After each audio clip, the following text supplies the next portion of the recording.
ఈ రాష్ట్రానికి ప్రథమ స్థానం వచ్చే పరిస్థితికి వచ్చే నాయకులు ఉన్నారు అని అనుకున్నాం.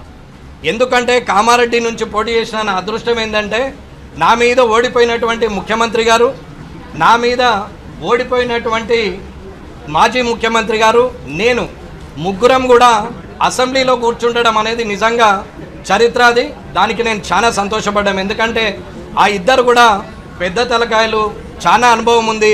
5, 6, 7, 8 సార్లు అసెంబ్లీలో కూర్చున్నటువంటి వ్యక్తులు, పార్లమెంటుకు పోయినటువంటి వ్యక్తులు, వీళ్ళందరూ కూడా ఉన్నారు, అనుభవజ్ఞులు ఉన్నారని అనుకున్నాం. అన్న, మన ఇంట్లో ఒక 10,000 రూపాయలకు పనిచేసే హౌస్మేట్ లేదా మన వ్యవసాయ భూమిలో ఒక 300కు కూలికెచ్చే వ్యక్తి మనకు 5 నిమిషాలు లేట్ వచ్చినా, ఒకరోజు రాకపోయినా, తిన్న తర్వాత 15 నిమిషాలు లేట్ చేసినా వాళ్ళకు జీతం కట్ చేస్తాం.